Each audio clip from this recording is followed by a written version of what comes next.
Hey guys, welcome back to today's video. So I'm going to be pushing out the 2018 Senate and governor election predictions till tomorrow because we have a lot of data from today and I really didn't want to miss it. There's also a new poll out for October 2nd. It's not October 2nd on the East Coast yet, but it is in other parts of the world, I guess. So they do have a published poll from the North Dakota Senate race, and that will be an entirely different video because it gives an outcome not many people expected and some very interesting results in terms of characterizations of the race from many political pundits. So we start off on Monday, October 1st with the Nevada Senate race.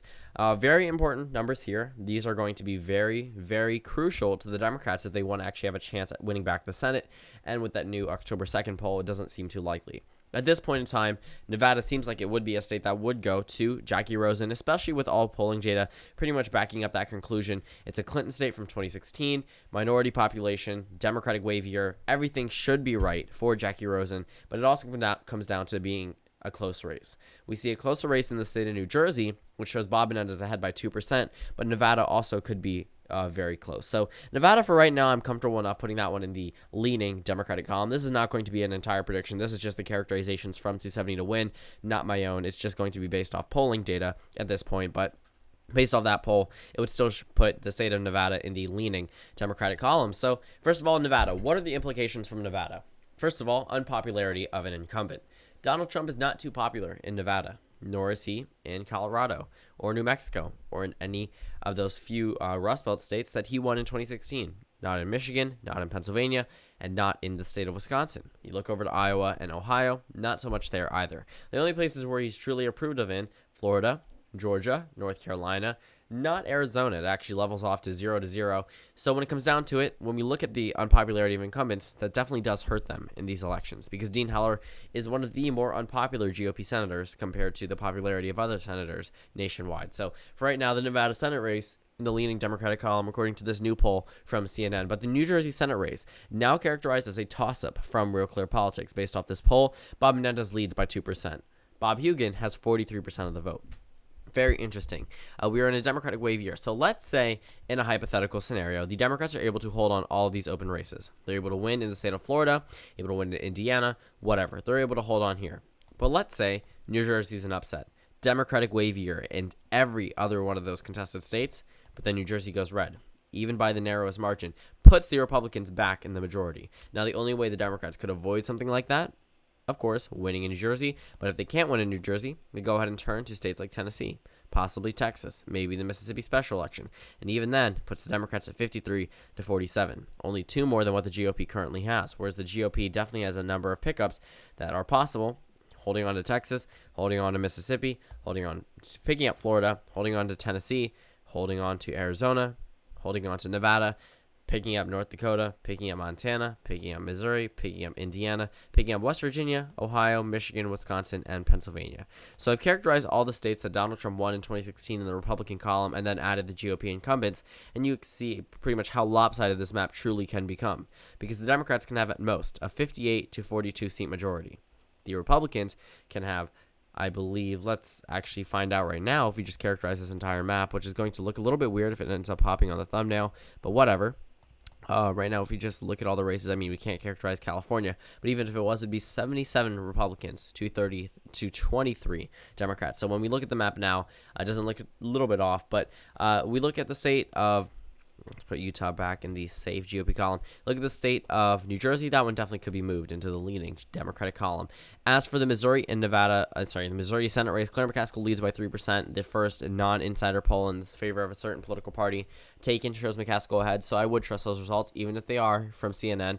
The Nevada governor race, that one is a race that we should pretty much be watching because there's currently a Republican incumbent, and we're going to see some telling signs between the Senate and governor races. So the Senate race may go one way, the governor race may go another, but if they both vote together, does not spell out good news for the GOP because they'd be losing one a Senate seat and now a governor's seat. So right now, this is my old from the last time I made a prediction. State of Nevada goes into the Democratic column. One thing I did fail to mention, every week there will be a new updated 2018 Senate election prediction because we are around 30 days away from the 2018 midterm elections. I cannot believe we are that close. That is pretty insane to me.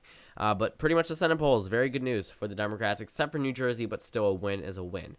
The fact that they are leading more in Missouri and Nevada than in New Jersey should worry some Democrats, but if they're still able to hold out a win in all three of the states, no reason to complain. For the Nevada governor race, that one goes to Sisolak +4, but here's where the Kansas results actually become important. Greg Orman is currently taking 9% of the vote away from both Kelly and Kobach. We really don't know, Kobach, whatever. We don't know which candidate that he's taking away from the most, but you could pretty much presume that it's the GOP nominee, mainly because the GOP nom is only leading by 1%. Now, yes, that could be expected with the unpopularity of Brownback, but when we look at these numbers, they really should be in the favor of the GOP. This is a whole other type of candidate.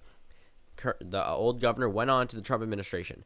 Really no true ties to the state of Kansas at this point in time, except for being a former governor. Obviously, winning a statewide election and then letting your voters down definitely does have an impact on future elections, but Orman is definitely taking away a number of voters. 9% of voters statewide isn't too bad, to be completely honest with you. So Kobach leads by 1%. Kelly behind, of course, by 1%. So nothing too different than what we've seen before. The only other poll that we saw showed Kelly ahead by 1, and then 2 polls that showed Kobach ahead by 1, and now another one that shows him ahead by 1% yet again.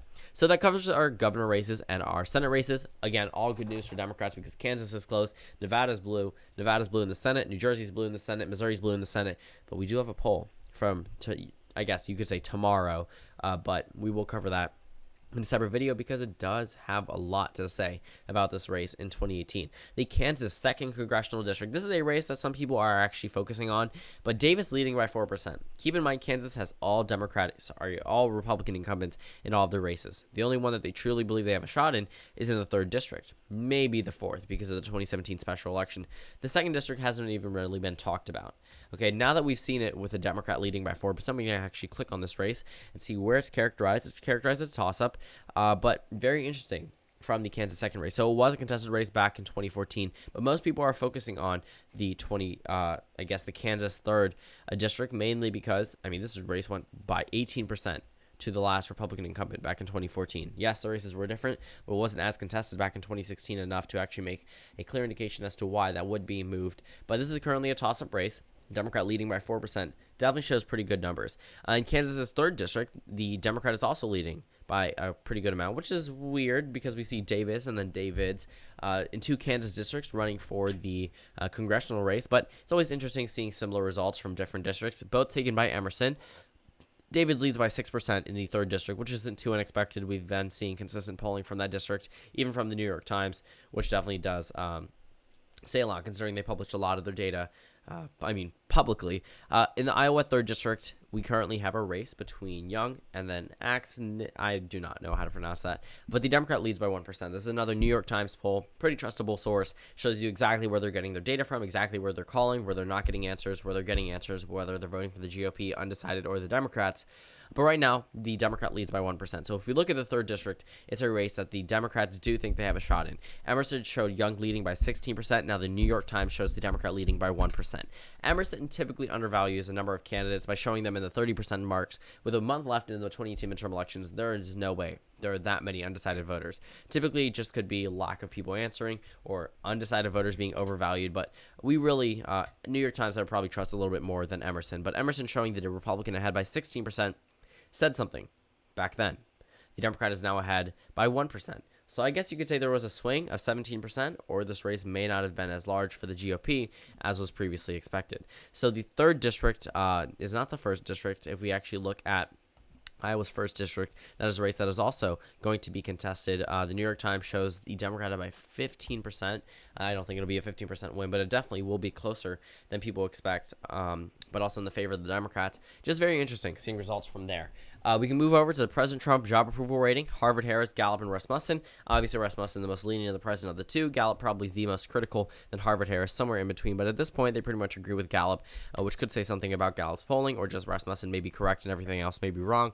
We don't really know. For the 2018 generic congressional vote, Democrats lead by 8%. Not too unexpected if we look at the overall average, which I'm not going to bring up because we really don't need to.